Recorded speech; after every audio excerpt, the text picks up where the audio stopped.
Hello बच्चों, good morning.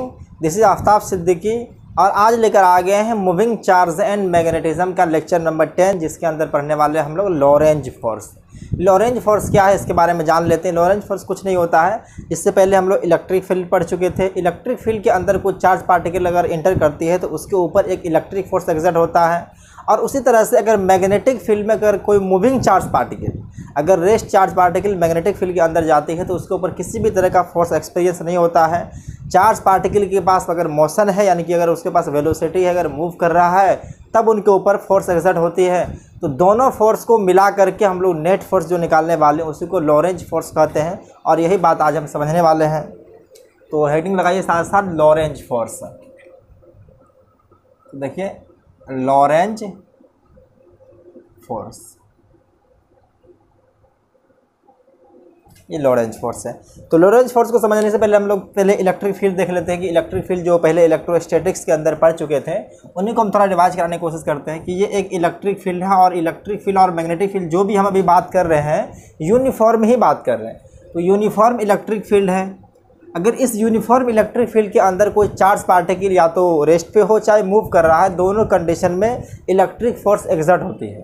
तो मान लेते हैं कि इसका इलेक्ट्रिक फील्ड जो है जिसका वैल्यू E है, ये E है। अगर इसके अंदर कोई चार्ज पार्टिकल प्लेस कर दे, जैसे लेट सपोज कर लेते हैं कि एक प्लस क्यू चार्ज पार्टिकल है, तो इनके ऊपर इलेक्ट्रिक फील्ड के अलोंग एक फोर्स एक्सर्ट होती है जिसको हम लोग इलेक्ट्रिक फोर्स कहते हैं। और ये जो होगा F equal to Q E होगा, जिसको जनरली स्मॉल ई दे देते हैं। तो इसका मतलब हो जाएगा इलेक्ट्रिक फोर्स। यहाँ पे दो फोर्स आने वाला है। अगर सिंगल फोर्स रहता तो हम लोग फोर्स का निकल जाते, लेकिन यहाँ पे दो तरह का फोर्स पढ़ने वाले हैं, एक इलेक्ट्रिक फोर्स और एक magnetic force.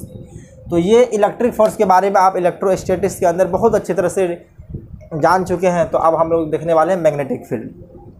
Magnetic field generally हम कंसिडर करते हैं कि ये इनवर्ड मैग्नेटिक फील्ड है। ये हमारा इनवर्ड मैग्नेटिक फील्ड है जो प्लेन के यानी कि इस बोर्ड के अंदर जा रहा है। और ये भी मैग्नेटिक फील्ड जो होगा वो यूनिफॉर्म होगा। जनरली ये मैग्नेटिक फील्ड भी यूनिफॉर्म होगा। जनरली हम इसको दिखा दिए कि एक मैग्नेटिक फील्ड है। अगर इस मैग्नेटिक फील्ड के अंदर कोई चार्ज पार्टिकल Q है जिसको हम V वेलोसिटी से मूव करा देते हैं, कोई चार्ज पार्टिकल Q है, V वेलोसिटी से अगर इसको मूव करा दिए हैं और ये देख रहे हैं कि इस प्लेन में मूव कर रहा है, यानी कि बोर्ड के प्लेन में अगर मूव कर रहा है तो मैग्नेटिक फील्ड से ये 90 डिग्री का एंगल मेजर कर रहा है। अगर देखिए मैग्नेटिक फील्ड इनसाइड जा रहा है तो ये मैग्नेटिक फील्ड डायरेक्शन हो जाएगा, और चार्ज पार्टिकल का मोशन जो है ये इस प्लेन में यानी कि बोर्ड के अलोंग यानी कि एक्स एक्सिस की तरफ है, और उसको मान लें जेड एक्सिस तो वो जेड में है और ये एक्स में है। तो अगर एक्स एक्सिस और जेड एक्सिस एक दूसरे के ऊपर म्यूचुअली परपेंडिकुलर होते हैं और ये इस तरह से देखिए दोनों के बीच 90 डिग्री हो जाएगा। तो यहाँ से हम मैग्नेटिक फोर्स निकाल सकते हैं। मैग्नेटिक फोर्स जो लगेगा वो आपको इससे पहले जान चुके हैं कि मैग्नेटिक फोर्स का फॉर्मूला होता है। जनरली इसको FM से रिप्रेजेंट कर देंगे तो ये आ जाएगा QVB साइन थीटा होता है, तो यहाँ पे साइन थीटा की जगह पे साइन 90 हो जाएगा। तो जनरली आप यहाँ से देख सकते हैं। अगर इसी को वेक्टर फॉर्म में अगर हम लिखें, अगर वेक्टर फॉर्म में लिखते हैं तो क्या लिखते हैं, Q into V cross B।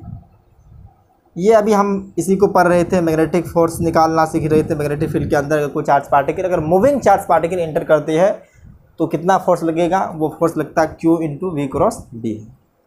अब इन्हीं दोनों फोर्स को अगर हम ऐड कर दें, अगर ये दोनों फील्ड को एक साथ हम बना दें कि मैग्नेटिक फील्ड भी है और इलेक्ट्रिक फील्ड भी है, तो नेट फोर्स जो आएगा दोनों का सम कर देंगे, वेक्टर सम कर देंगे, क्योंकि फोर्स एक वेक्टर क्वांटिटी है। तो दोनों को हम जब ऐड करेंगे तो वेक्टर तरीका से ही करेंगे। तो यहाँ से हम अगर एफ नेट निकालना चाहें, अगर मान चलिए हमको एफ नेट निकालना है तो FE प्लस FM, ये दोनों आ जाएगा, दोनों को ऐड कर देंगे, ये नेट फोर्स आ जाएगा। इसी को हम लॉरेंज फोर्स भी कहते हैं, इसी को लॉरेंज फोर्स कहते हैं। तो आपको बात समझ में आ गया कि लॉरेंज फोर्स कुछ नहीं है, ये दोनों फोर्स का कॉम्बिनेशन है कि दोनों को अगर हम ऐड कर दें तो लॉरेंज फोर्स बन जाएगा। इसी को लॉरेंज फोर्स कह सकते हैं। अगर इस FE को किस तरह से लिख सकते हैं, QE लिख सकते हैं, QE plus Q into V cross B। ये दोनों को हम ऐड कर दिए, तो इस तरह से आ गया हमारा। अब लॉरेंज फोर्स क्या है, बस यही है, इसमें कुछ बात नहीं करने की बात है। यहाँ पे देख लिए इलेक्ट्रिक फील्ड और ये वेलोसिटी और ये मैग्नेटिक फील्ड, ये तीन चीज़ से वेक्टर क्वांटिटी और चार्ज पार्टिकल जो हमारा है स्केलर क्वांटिटी। अगर आप इसको और थोड़ा एक्सपेंड करना चाहेंगे तो Q को बाहर कर लीजिए, Q दोनों में कॉमन है तो Q को कॉमन ले सकते हैं। तो यहाँ से आ जाएगा electric field plus V cross B, जहाँ पे V क्या है, velocity of charge particle, B magnetic field है और ये इलेक्ट्रिक फील्ड। इसके बारे में कुछ बताने की बात नहीं है। तो यहाँ अगर लिखाना भी चाहेंगे तो इसमें देख लीजिए ये क्या है, Q मैग्नीट्यूड ऑफ चार्ज है, मैग्नीट्यूड ऑफ चार्ज, और ये E रिप्रेजेंट कर रहा है इलेक्ट्रिक फील्ड को। ये सब बात आप जानते हैं पहले। और V क्या है, V में कभी कन्फ्यूजन आती है कि ये पोटेंशियल है या वेलोसिटी है, तो ये अभी वेलोसिटी ऑफ चार्ज पार्टिकल है। इस केस में ये वेलोसिटी ऑफ चार्ज पार्टिकल। और B के बारे में आप जानते हैं क्योंकि पूरे इस चैप्टर में हम लोग मैग्नेटिक फील्ड पहले निकालना सीखे हैं, लगभग 4-5 लेक्चर इसके ऊपर लिए थे। पहले बायो-सैवर्ट लॉ लगा करके इसका मैग्नेटिक फील्ड का वैल्यू फाइंड किए थे। उसके बाद एम्पियर सर्किटल लॉ का इस्तेमाल करके हम लोग सोलेनॉइड की वजह से, टोरॉइड की वजह से भी निकाल चुके हैं। तो ये है magnitude of magnetic field of magnetic field. तो अब हम देखते हैं कि दोनों चार्ज, मतलब इलेक्ट्रिक फील्ड और मैग्नेटिक फील्ड अगर प्रेजेंट रहेगा तब उसके अंदर हम चार्ज रखते हैं, और चार्ज रखने के बाद देखते हैं कि उसके ऊपर किस तरह का फोर्स एग्जर्ट होता है और उसका मोशन जो आने वाला है वो क्या है, यानी कि ट्रेजेक्ट्री हम देखेंगे। तो उससे पहले अगर आप इसको नोट करना चाहते हैं तो नोट कर सकते हैं। चलिए हम देखते हैं कि अगर कोई इलेक्ट्रिक फील्ड और मैग्नेटिक फील्ड के अंदर चार्ज पार्टिकल जाती है तो उसके ऊपर किस तरह का फोर्स एक्सपीरियंस होता है और वो मोशन किस तरह से उसके ऊपर होगा, और उसका ट्रेजेक्ट्री भी देख लेंगे। तो पहला केस हम लोग लेने वाले हैं जब इलेक्ट्रिक फील्ड मैग्नेटिक फील्ड के पैरेलल हो। तो लिखते हैं केस 1, ये केस फर्स्ट है, when electric field parallel to magnetic field. पहला केस में देख रहे हैं कि इलेक्ट्रिक फील्ड मैग्नेटिक फील्ड के जब पैरेलल है तो क्या होने वाला है। तो जनरली हम इलेक्ट्रिक फील्ड को दिखाते हैं इस डायरेक्शन में है, और जब पैरेलल मैग्नेटिक फील्ड है तो मैग्नेटिक फील्ड भी हम इसी डायरेक्शन में दिखाने वाले हैं। तो ये हमारा मैग्नेटिक फील्ड है। और इस इलेक्ट्रिक फील्ड और मैग्नेटिक फील्ड दोनों के प्रेजेंस में हम एक चार्ज पार्टिकल रखते हैं जिसका मास चार्ज Q और मास M है। जनरली अभी इसको हम रेस्ट में रखें, क्या रखते हैं, इसको रेस्ट में रखते हैं। तो ये इलेक्ट्रिक फील्ड और मैग्नेटिक फील्ड दोनों रीजन है। तो अगर हम इसको चार्ज को रेस्ट में रखें तो यहाँ पे इलेक्ट्रिक फोर्स एग्जर्ट होगा। यहाँ पे इलेक्ट्रिक फोर्स जो एग्जर्ट होगा ये इस तरह से होगा, यहाँ पे Fe एग्जर्ट होगा, क्योंकि रेस्ट चार्ज पार्टिकल पे इलेक्ट्रिक फोर्स ही सिर्फ एग्जर्ट करता है, मैग्नेटिक फोर्स नहीं करेगा। तो अब चार्ज मूव करना स्टार्ट हो चुका है तो मैग्नेटिक फोर्स का भी इफेक्ट यहाँ पे आने वाला है। तो अब देखिए इलेक्ट्रिक फील्ड की वजह से जो चार्ज पार्टिकल मूव कर रहा है वो मैग्नेटिक फील्ड के डायरेक्शन में या इलेक्ट्रिक फील्ड डायरेक्शन में ही मूव कर रहा है। तो आप जानते हैं कि कोई चार्ज पार्टिकल मैग्नेटिक फील्ड के अलोंग अगर मूव करती है तो उसके ऊपर नेट फोर्स, मैग्नेटिक फोर्स जो होती है वो जीरो होता है, क्योंकि यहाँ पे नेट फोर्स जब बात करेंगे तो लॉरेंज फोर्स आएगा और वो इलेक्ट्रिक फील्ड और मैग्नेटिक फील्ड दोनों की वजह से होगा। लेकिन हम सिर्फ मैग्नेटिक फोर्स के बारे में बात करें तो अगर ये चार्ज पार्टिकल अगर फोर्स जिस डायरेक्शन में लग रही है उसी डायरेक्शन में इसका मोशन होगा तो ये मोशन इलेक्ट्रिक फील्ड के अलोंग होगा, और ये इलेक्ट्रिक फील्ड मैग्नेटिक फील्ड को दोनों का डायरेक्शन सेम ही है। तो मैग्नेटिक फोर्स जो यहाँ पे आने वाला है वो जीरो होगा। तो यहाँ पे हम जनरली दो डायरेक्शन कंसिडर कर लेते हैं कि इसको जनरली x कह देते हैं और ये y कह देते हैं, क्योंकि यहाँ पे सिर्फ एक x के अलोंग ही मोशन होने वाला है। तो आप इनकी पे इलेक्ट्रिक फील्ड की वजह से इलेक्ट्रिक फोर्स लगेगा तो यहाँ से हम निकाल सकते हैं Fe। तो Fe जो आ जाएगा वो Q इंटू ई आ जाएगा। तो ये Q इंटू ई आ चुका है, और फोर्स जो एग्जर्ट होगा वो इलेक्ट्रिक फील्ड के अलोंग ही हो जाएगा। ये जनरली x डायरेक्शन में हो रहा है, ये x में हो रहा है। तो जनरली हम यहाँ से एक्सेलरेशन निकालना चाहेंगे तो चार्ज पार्टिकल का मास अगर m दिया हुआ है तो आप जानते हैं कि फोर्स डिवाइड बाय मास जो होता है वो एक्सेलरेशन होता है, QE डिवाइड बाय m। अब यहाँ से अगर हम वेलोसिटी निकालना चाहेंगे तो इसका अगर इनिशियल वेलोसिटी देखें तो 0 है, अगर रेस्ट पे कोई पार्टिकल रहती है तो उसका इनिशियल वेलोसिटी 0 है। तो यहाँ से अगर हम Vx निकालना चाहेंगे तो ये आ जाएगा ux प्लस 80। तो Vx आ जाएगा, ये जनरली 0 है, अपना a की जगह पे आ जाएगा, इसको x ही रखिए, QE divide by m into T. और या इसे कुछ देखिए स्टैंडर्ड फॉर्मेट में लिख देते हैं। तो Vx अगर आ जाएगा तो QE by m into T. अब ये वेलोसिटी जो आया है देख रहे हैं कि टाइम के साथ वेरी कर रहा है। जैसे जैसे टाइम इंक्रीज करेगा तो चार्ज पार्टिकल का जो चार्ज है वो तो कांस्टेंट रहने वाला है, और इलेक्ट्रिक फील्ड जो लिए है वो भी यूनिफॉर्म है, मास भी यूनिफॉर्म ही है। तो ये टोटल टर्म जो है QE बाय m ये कांस्टेंट है, और बदलने वाला क्या है, टाइम है। तो टाइम तो कभी घटता है नहीं, टाइम हमेशा इंक्रीज कर रहा है, तो ये वेलोसिटी ऑफ चार्ज पार्टिकल भी इंक्रीज करता जाएगा। तो यहाँ से लिख सकते हैं कि ये क्या है, इंक्रीज विथ टाइम, ये टाइम के साथ इंक्रीज करेगा। अगर हम मैग्नेटिक फील्ड के बारे में देख लें, मैग्नेटिक फील्ड की वजह से इसके ऊपर क्या इफेक्ट आ जाएगा, तो अगर कुछ देर के बाद अगर देखेंगे कि तो हमारे पास जो चार्ज पार्टिकल था उनका वेलोसिटी आ चुका है Vx, जो टाइम के साथ बदल रहा है और साथ साथ इंक्रीज भी कर रहा है। तो यहाँ से हम मैग्नेटिक फोर्स का फॉर्मूला देखते हैं। तो मैग्नेटिक फोर्स का फॉर्मूला क्या होता है, Q into V cross B, या इसी को कहेंगे तो QVB साइन थीटा। अब देखिए यहाँ पे अगर V देख ले, अगर इसको Vx ही मान ले तो ये Vx और मैग्नेटिक फील्ड दोनों का डायरेक्शन एक ही है। तो यहाँ से आ जाएगा QVB साइन 0। तो यहाँ से आपको पता चल रहा है कि Fm जो आने वाला है वो 0 है। मैग्नेटिक फोर्स कुछ एग्जर्ट नहीं होगा। तो अब मैग्नेटिक फोर्स नहीं लग रहा तो सिर्फ चार्ज पार्टिकल के ऊपर पे एक ही फोर्स लग रहा है, इलेक्ट्रिक फील्ड। तो चार्ज पार्टिकल ट्रेजेक्ट्री या चार्ज पार्टिकल जो मोशन हो जाएगा वो लीनियर मोशन होगा कांस्टेंट एक्सेलरेशन से। वेरिएबल वेलोसिटी होगा लेकिन एक्सेलरेशन जो होगा वो कांस्टेंट है। तो एक्सेलरेशन देखिए यहाँ पे कांस्टेंट है, Q कांस्टेंट है, इलेक्ट्रिक फील्ड कांस्टेंट है, मास कांस्टेंट है, तो हमारा एक्सेलरेशन जो है कांस्टेंट है। तो यहाँ से लिख सकते हैं चार्ज पार्टिकल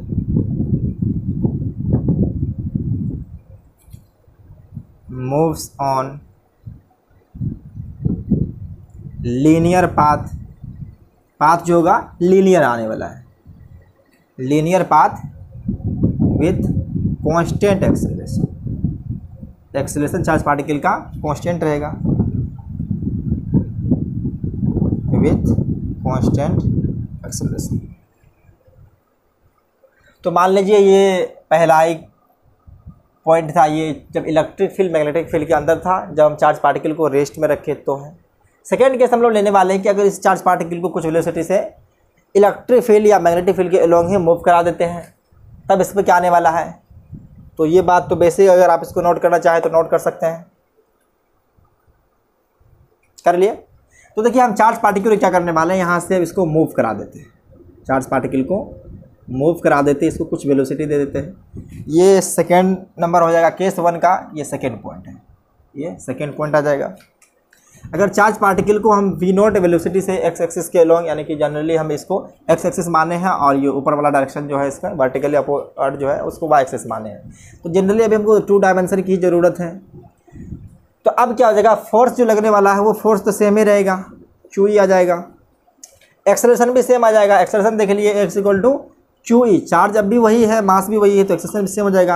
अब यहाँ पे देखिए कि हमारा इनिशियल वेलोसिटी जो है सो कुछ न कुछ है, जनरली वो V0 है, तो यहाँ से V0 आ जाएगा।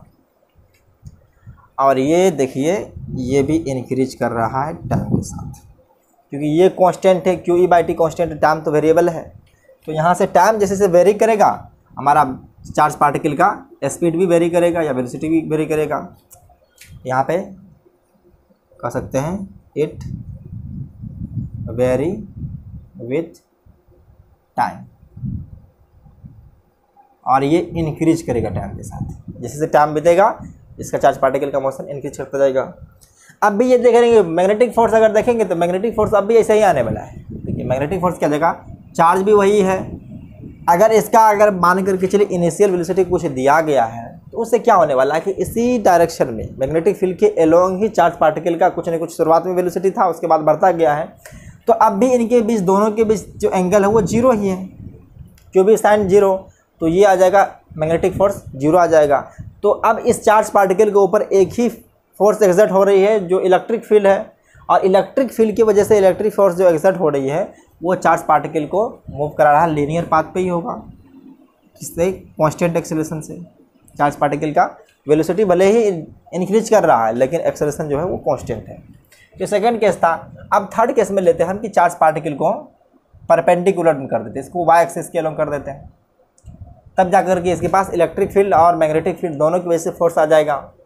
तो ये थर्ड केस ले रहे हैं इसमें, ये थर्ड केस है।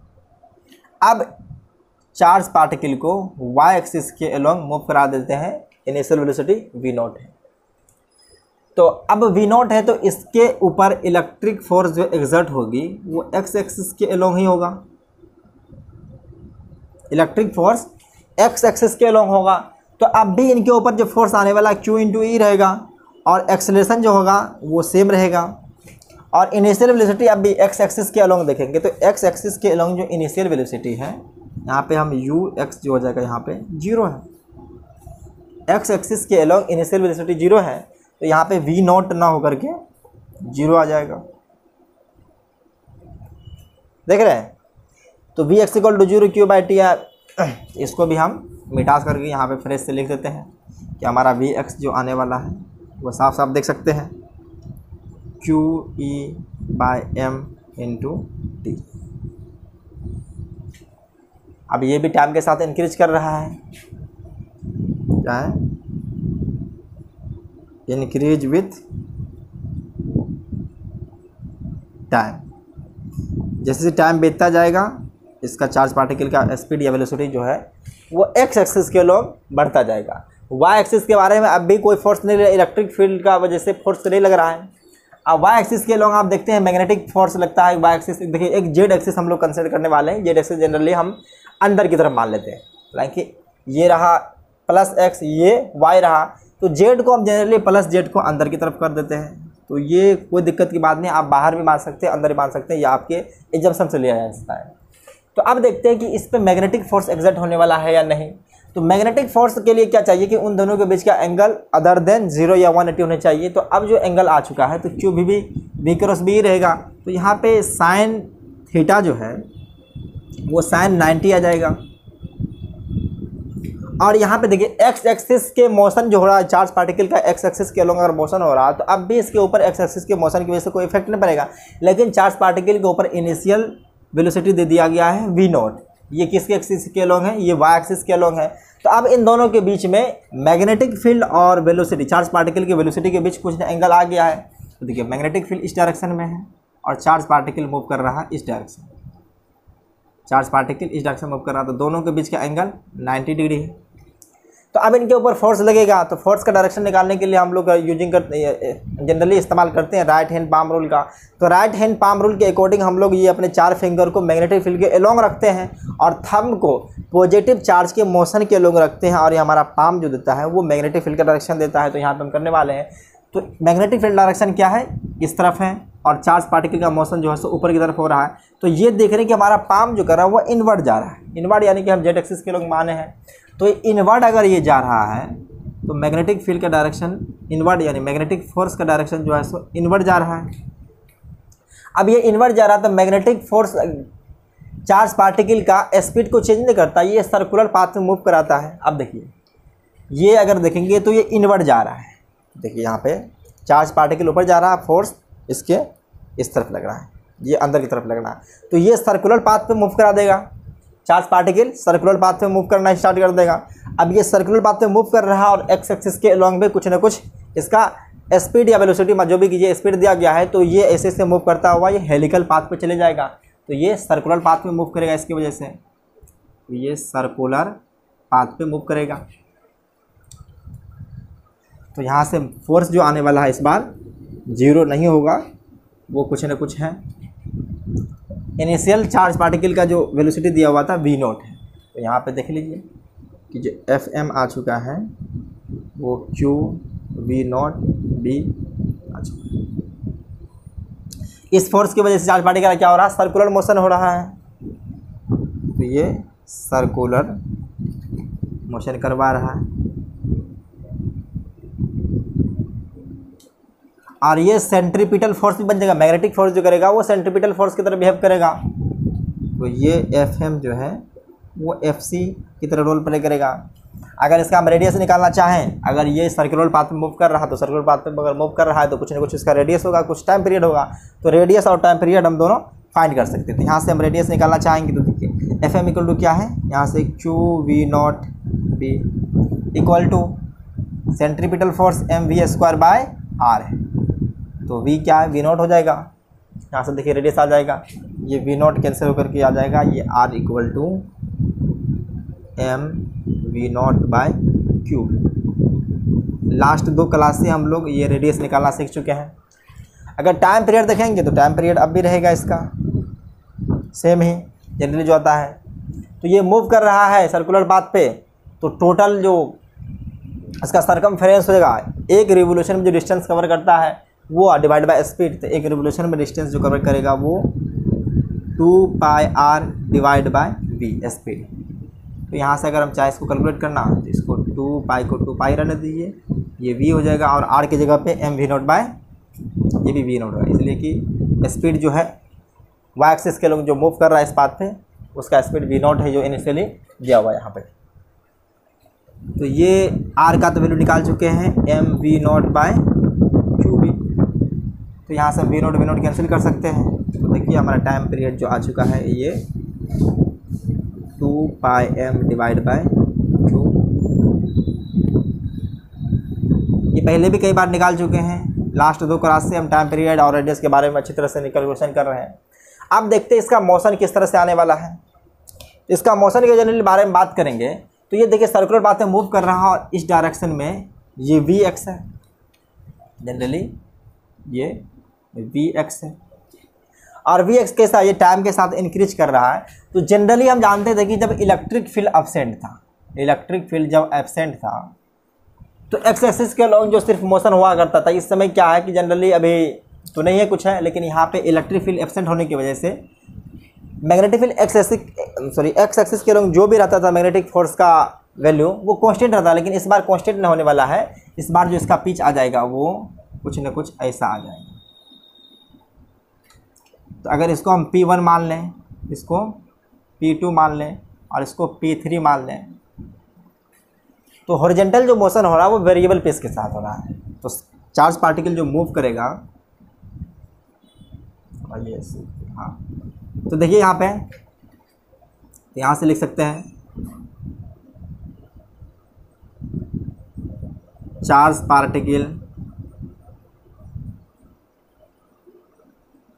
Moves on helical path with variable pitch. इसका पिच जो होगा वेरिएबल होगा। जनरली यहाँ पे पिच P1 P2 P3 दिया गया है, तो यहाँ से देखिए P3 जो आ जाएगा वो greater than P2 greater than P1 रहेगा। तो ये केस देख लिए हैं। अब हम लोग एक स्टैंडर्ड केस देखने वाले हैं जब ये चार्ज पार्टिकल को हम कुछ एंगल पे मूव करा देंगे। तो आप इसको नोट करना चाहें तो नोट कर सकते हैं। चलिए अब हम लोग नेक्स्ट कंडीशन देखते हैं, यानी केस 1 में ही 4th पॉइंट को देखते हैं।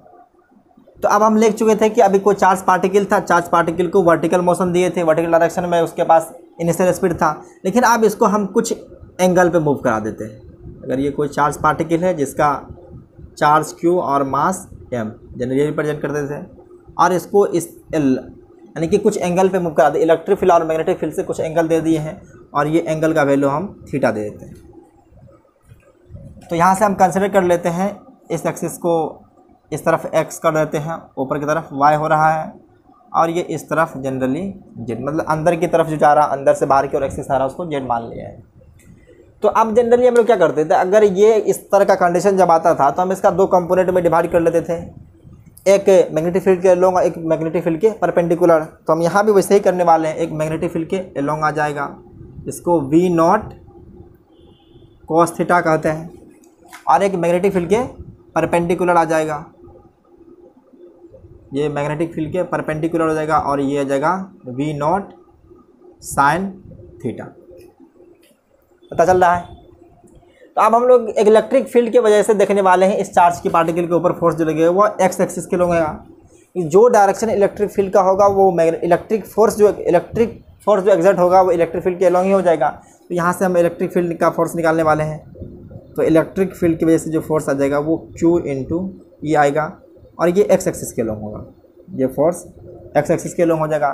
तो एक्सेलरेशन निकालना चाहेंगे चार्ज पार्टिकल का, तो यहाँ से एक्सेलरेशन आ जाएगा QE बाय m, पता चल रहा होगा। अगर हम वेलोसिटी निकालना चाहेंगे तो क्या आ जाएगा ux plus ax into T आ जाएगा।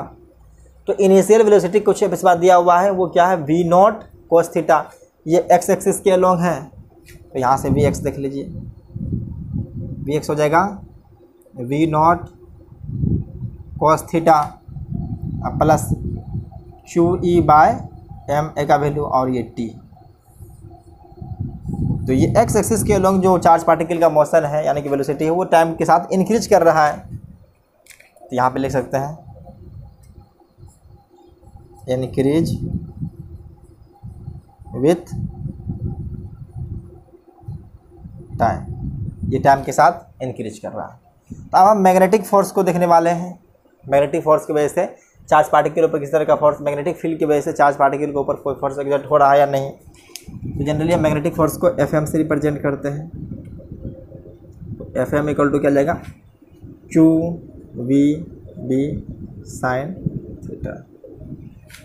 तो आप देखते हैं इस बार इलेक्ट्रिक फील्ड और चार्ज पार्टिकल का मोशन यानी कि वेक्टर के बीच, वेलोसिटी वेक्टर के बीच जो दिया हुआ एंगल वो थीटा दिया हुआ है। तो यहाँ से हम साफ साफ कर सकते हैं कि इस बार जो फोर्स आने वाला है FM वो QVB साइन थीटा ही रहेगा, इसमें कोई दुविधा की बात है नहीं।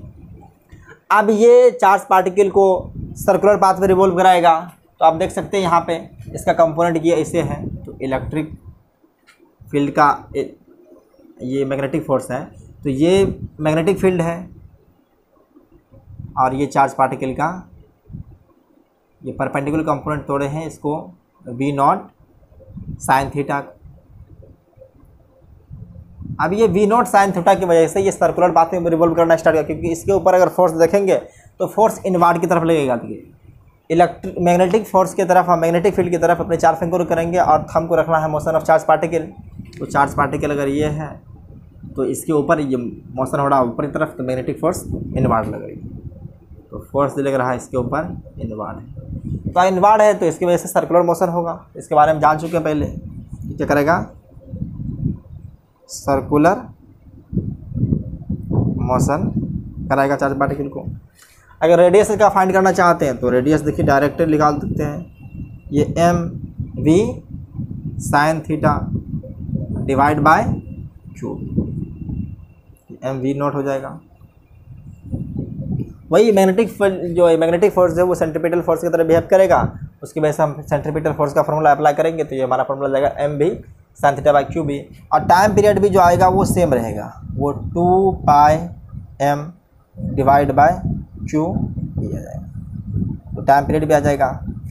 अब देखना है कि ये चार्ज पार्टिकल का जो मोशन होगा वो किस तरह का होगा, वो पाथ जो ट्रेवल करेगा किस तरह से होगा। तो देख रहे हैं, तो अब भी ये सर्कुलर पाथ पे मूव कर रहा है, साथ साथ एक्स एक्सिस के अलॉन्ग भी चल रहा है। ये सर्कुलर पाथ वाई एक्सिस, ये वाई जेड प्लेन में सर्कुलर पाथ पे चल रहा है। अगर जेड इस तरह प्लेन लिए है और ये वाई है, तो ये वाई जेड प्लेन में घूम रहा है और साथ साथ एक्स की तरफ बढ़ भी रहा है। तो इसका जो कुछ मोशन हो जाएगा वो जनरली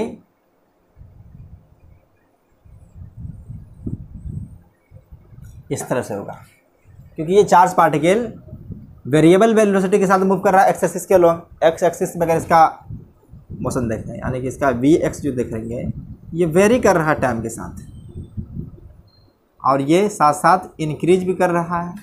तो पिच भी इंक्रीज करेगा। तो पिच हम जानते हैं क्या होता है, पिच होता है V X into time period, V X into time period. तो टाइम पीरियड भले ही कांस्टेंट हो लेकिन वी एक्स चेंज कर रहा है, तो अगर वी एक्स चेंज कर रहा है तो यहाँ से देख रहे हैं कि चार्ज पार्टिकल का जो हर बार पिच है वो इंक्रीज कर रहा है। तो यहाँ से लिख सकते हैं particle moves on helical path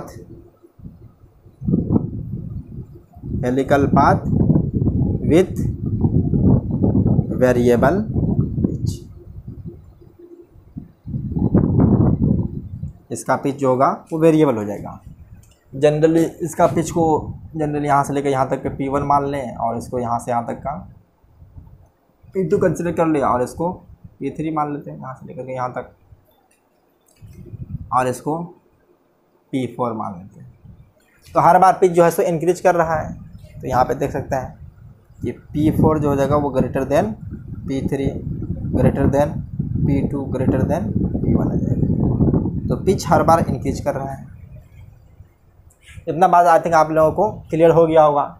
तो अब हम लोग लास्ट केस लेने वाले हैं, और वो देखिए अगर केस बनाना चाहें तो बहुत सारा बन सकता है, लेकिन ये इलेक्ट्रिक फील्ड मैग्नेटिक फील्ड के जब पैरेलल रहता है तो ये कैलकुलेशन आप इसका मैथमेटिक्स आपको पता है, इतना कैलकुलेशन आप कर सकते हैं।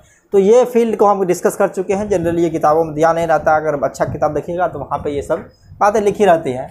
तो अब हम देखने वाले हैं कि जब इलेक्ट्रिक फील्ड मैग्नेटिक फील्ड के परपेंडिकुलर हो और चार्ज पार्टिकल के पास जो मोशन होगा वो इलेक्ट्रिक फील्ड के परपेंडिकुलर भी होगा और मैग्नेटिक फील्ड के परपेंडिकुलर भी होगा, तो उस कंडीशन में क्या होने वाला है वो देखेंगे। इससे पहले आप इसको नोट कर लीजिए। तो आइए हम लोग सेकेंड केस देखते हैं, केस नंबर 2। अब इस केस में जब इलेक्ट्रिक फील्ड मैग्नेटिक फील्ड के perpendicular, when electric field is perpendicular to magnetic field, और इसका एक स्पेशल केस ही डिस्कस करेंगे हम। तो देखिए इसका स्पेशल केस जनरली जब देखते हैं ये बहुत ही इम्पोर्टेंट केस होता है। जब जो चार्ज पार्टिकल का मोशन होगा वो इलेक्ट्रिक फील्ड के भी परपेंडिकुलर होगा, तो चार्ज पार्टिकल का जो वेलोसिटी है वो इलेक्ट्रिक फील्ड के परपेंडिकुलर, और ये मैग्नेटिक फील्ड के भी परपेंडिकुलर हो, और साथ साथ electric field perpendicular magnetic field, और ये केस हम ले ही रहे हैं। तो ये कंडीशन होनी चाहिए। तो जनरली हम यहाँ पे देखिए करने वाले हैं कि यूनिफॉर्म इलेक्ट्रिक फील्ड बनाने के लिए हम लोग क्या करते हैं, एक पैरेलल प्लेट लेते हैं। तो यहाँ पे पैरेलल प्लेट एक लेने वाले हैं। अब देखिए एक पैरेलल प्लेट ले लेते हैं हम, ये एक पैरेलल प्लेट ले लिए हैं, और इसको हम ऊपर वाले प्लेट को पॉजिटिव चार्ज कर देते हैं। ये पॉजिटिवली चार्ज प्लेट ऊपर है, और नीचे वाले प्लेट के ऊपर नेगेटिव चार्ज देते हैं। तो आपको पता चल चुका होगा कि इलेक्ट्रिक फील्ड का जो डायरेक्शन होने वाला है नीचे की तरफ होने वाला है, क्योंकि ये पॉजिटिव चार्ज से ओरिजिनेट होता है इलेक्ट्रिक फील्ड और नेगेटिव पे टर्मिनेट होता है। तो इलेक्ट्रिक फील्ड का डायरेक्शन कुछ ऐसे आ जाएगा, इलेक्ट्रिक फील्ड कुछ ऐसे आ जाएगा।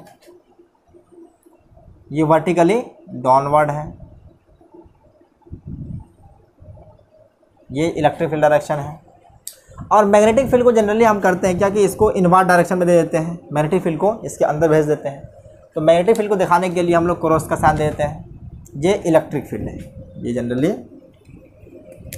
इलेक्ट्रिक फील्ड है, इसको ई से मानते हैं, रिप्रेजेंट करते हैं। और मैग्नेटिक फील्ड को इनवर्ड मान लेते हैं। तो मैग्नेटिक फील्ड को इनवर्ड हम इसको क्रॉस साइन से दिखा देते हैं। मैग्नेटिक फील्ड है,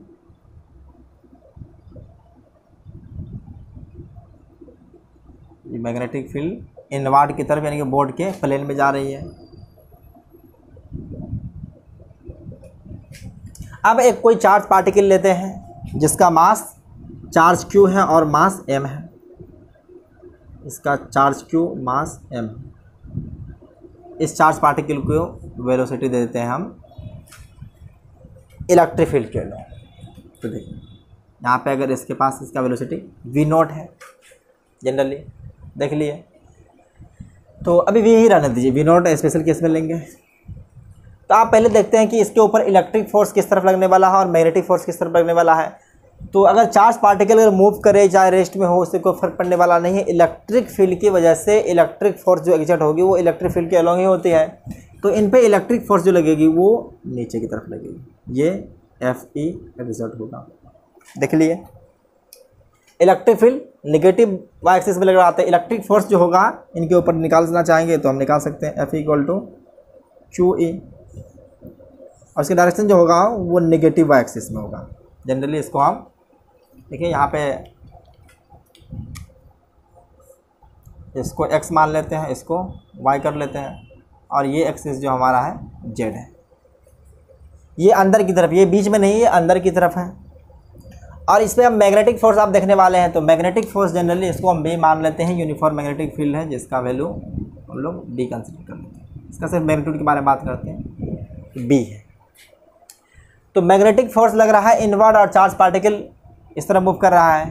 तो आप देखेंगे मैग्नेटिक फील्ड के अलग अपने 4 फिंगर को रखना है और पॉजिटिव चार्ज के मोशन की तरफ थंब को रखना है, तो हमारा पाम का डायरेक्शन जो होगा वो मैग्नेटिक फोर्स को रिप्रेजेंट करेगा। तो इसी तरह से देख रहे हैं कि इसको रखेंगे तो ये हमारा फोर्स जो लग रहा है मैग्नेटिक फोर्स ऊपर की तरफ लग रहा है।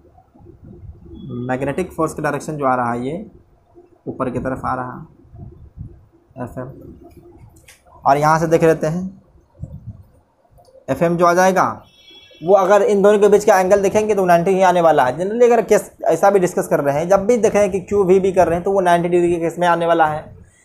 तो मैक्सिमम केस में ऐसा ही होता है। तो यहाँ पे भी देख सकते हैं कि जो चार्ज पार्टिकल का मोशन और मैग्नेटिक फील्ड दोनों एक दूसरे के 90 डिग्री है, तो यहाँ पे हम मैग्नेटिक फोर्स का वैल्यू डायरेक्ट लिख सकते हैं क्यू वी बी। ये एग्जर्ट जो हो रही है वो अपवर्ड डायरेक्शन में, यानी कि पॉजिटिव वाई में हो रहा है। इसका जो है पॉजिटिव वाई एक्सिस में, इसको नेगेटिव वाई एक्सिस, ये पॉजिटिव वाई एक्सिस में हो रहा है। तो अब हम लोग बारे बारे से 3 केस डिस्कस करेंगे। जब देखेंगे कि इलेक्ट्रिक फील्ड मैग्नेटिक फील्ड से ज़्यादा हो, पहला केस लेते हैं। अगर देखते हैं यहाँ पे इफ़, पहला केस में लेते हैं इफ़ इलेक्ट्रिक फील्ड, यानी कि इलेक्ट्रिक फोर्स जो इलेक्ट्रिक फील्ड की वजह से होगा F E greater than F M, magnetic force से ज़्यादा हो जाएगा। तो इलेक्ट्रिक फील्ड क्या हुआ है Q E greater than Q V B. Q Q यहाँ से कैंसिल आ जाएगा, तो देखिए इसको हम लिख सकते हैं ई ग्रेटर देन वी बी। यहाँ से अगर v निकालना चाहेंगे तो देख सकते हैं v किस तरफ आ जाएगा। इसको अगर देखेंगे तो v जो आ जाएगा वो less than e by B आ जाएगा। ये अगर कोई चार्ज पार्टिकल का अगर देख रहे हैं कि अगर रेशियो v बाय बी, यानी कि अगर किसी चार्ज पार्टिकल का अगर velocity e by B ratio से अगर छोटा है तो ये ऐसे मूव करना चाहेगा, ये इस तरफ से मूव करना चाहेगा। तो ये देख रहे हैं कि डाउनवर्ड पैराबोला आ रहा है। तो अगर हम इसको यहाँ पे दिखाना चाहेंगे, देखिए ये कुछ ऐसे मूव करेगा, और ये आपको दिख रहा है कि डाउनवर्ड पैराबोला है, ये डाउनवर्ड पैराबोला में आ जाएगा। इसका पाथ जो मूव कर रहा है वो पैराबोलिक होगा, और पैराबोलिक किस तरफ हो जाएगा, डाउनवर्ड पैराबोला हो जाएगा।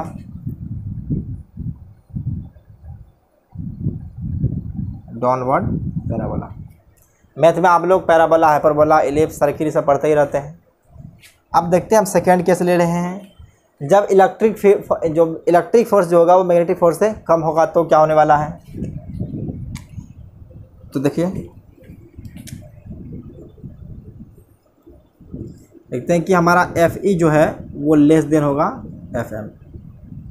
इसको इफ कर देते हैं, if F E less than F M. तो एफ ई लेस देन अगर एफ एम है तो यहाँ से देख लीजिए कि ये हमारा क्यू ई जो आ जाएगा वो less than Q V B है। तो क्योंकि कैंसिल आ जाएगा, तो यहाँ से देखिए ई लेस देन वी बी है, और वी जो है वो ग्रेटर देन हो जाएगा इस बार ई बाय, देख सकते हैं साफ साफ। तो इस बार क्या है, चार्ज पार्टिकल का जिसका स्पीड अगर ई बाय बी रेशियो से अगर ग्रेटर है तो वो इस तरह से मूव कर जाएगा, वो चार्ज पार्टिकल ऐसे मूव कर जाएगा। अगर इसको हम थोड़ा बनाना चाहें तो थोड़ा अच्छा से कर देते हैं, ये ऐसे आ जाएगा, ये डाउनवर्ड पैराबोला की तरफ। यदि ये दिख रहा होगा आप लोगों को, ये मार्कर का उतना इंक ठीक ठाक नहीं निकला है, तो ये ऐसे है। तो अगर इसका पाथ देखना चाहेंगे तो देखिए आप, ये कैसे आ जाएगा, ये ऐसे जा रहा है, ये अपवर्ड पैराबोला है, ये अपवर्ड पैराबोलिक पाथ फॉलो करेगा। इसको अपवार्ड पैराबोला। तो आप दो केस देख लिए कि जब इलेक्ट्रिक फोर्स मैग्नेटिक फोर्स ज़्यादा होता तो ये डाउनवर्ड पैराबोला का पाथ फॉलो कर करके नीचे आ जाता है। अगर देखें कि वेलोसिटी का चार्ज पार्टिकल वेलोसिटी अगर E/m के रेशियो E/b के रेशियो से अगर ग्रेटर होता है तो चार्ज पार्टिकल ऊपर चले जाता है। अब एक थर्ड केस जो आता है उसको वेलोसिटी सिलेक्टर भी कहते हैं, तो इसको आप लोग नोट कीजिए। कर लिए? तो चलिए इसको मिटा देते हैं।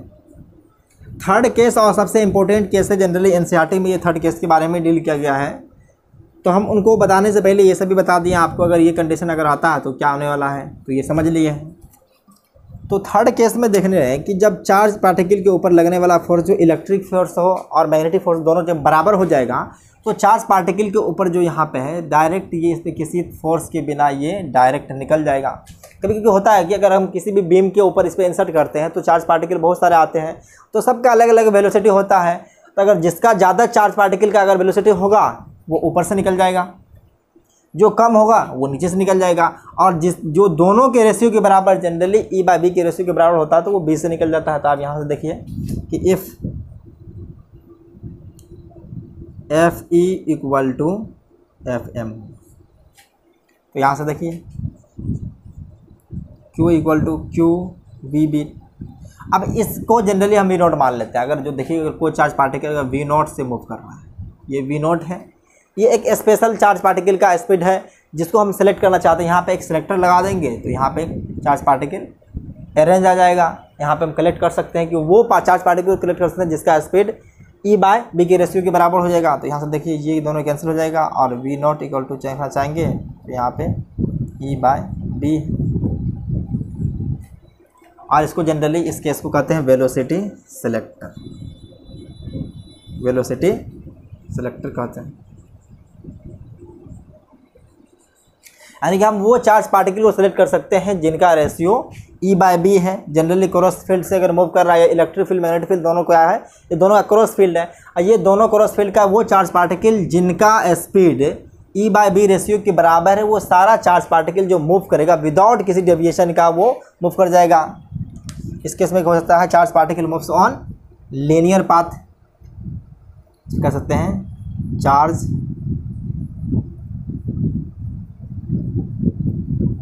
Particle moves on linear path. तो आप देख सकते हैं कि इस केस में सबसे स्टैंडर्ड की आवश्यकता है कि ये वेलोसिटी सिलेक्टर का जनरली किताबों वगैरह में डायरेक्ट इसी केस के बारे में बात कर देता है कि जब चार्ज पार्टिकल का motion electric field magnetic field दोनों में हो और उनका वेलोसिटी जो होता है वो E/b रेशियो के अगर बराबर हो, तो ऐसे चार्ज पार्टिकल विदाउट किसी फोर्स एक्सपीरियंस के हुए वो स्ट्रेट लाइन पाथ पे चले जाता है। और यहाँ से हम लोग वेलोसिटी को सिलेक्ट कर लेते हैं, मतलब चार्ज पार्टिकल को उन चार्ज पार्टिकल को सिलेक्ट कर लेते हैं जिनका वेलोसिटी E/b के रेशियो के बराबर होता है। तो बस आज के लिए इतना ही। आप लोग पढ़ाई करते रहिए। Take care, bye bye.